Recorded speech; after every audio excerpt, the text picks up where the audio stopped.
In this video, I'll show you how to slow down a video on your iPhone, whether you want to slow the entire clip or just a specific part of it.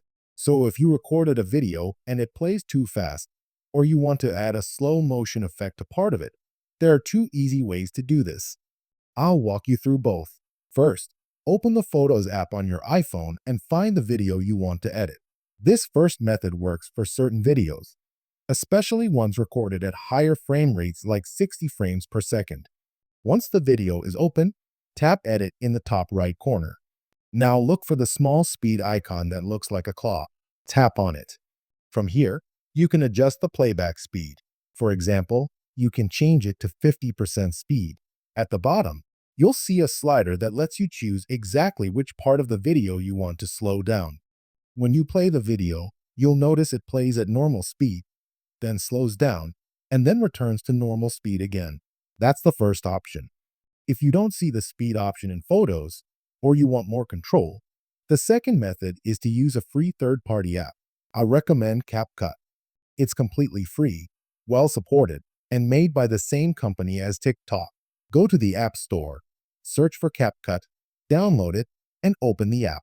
Once it opens, tap New Project, then select the video you want to edit and add it to your timeline.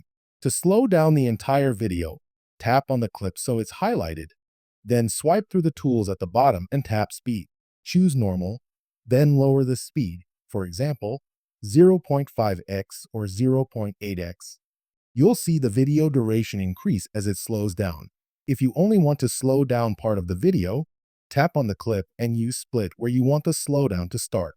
Move forward and tap Split again where you want it to end. Now tap on just that middle section, tap Speed, and choose either Normal or Curve, then slow it down as much as you want. When you play it back, you'll see the video slow down in that section and then speed back up toward the end. Once you're happy with the result, tap Export, and the video will save back to your iPhone, ready to share anywhere. If this video helped you, please consider liking the video, subscribing to the channel, and sharing it with someone who might find it useful. It really helps support the channel. Thanks for watching.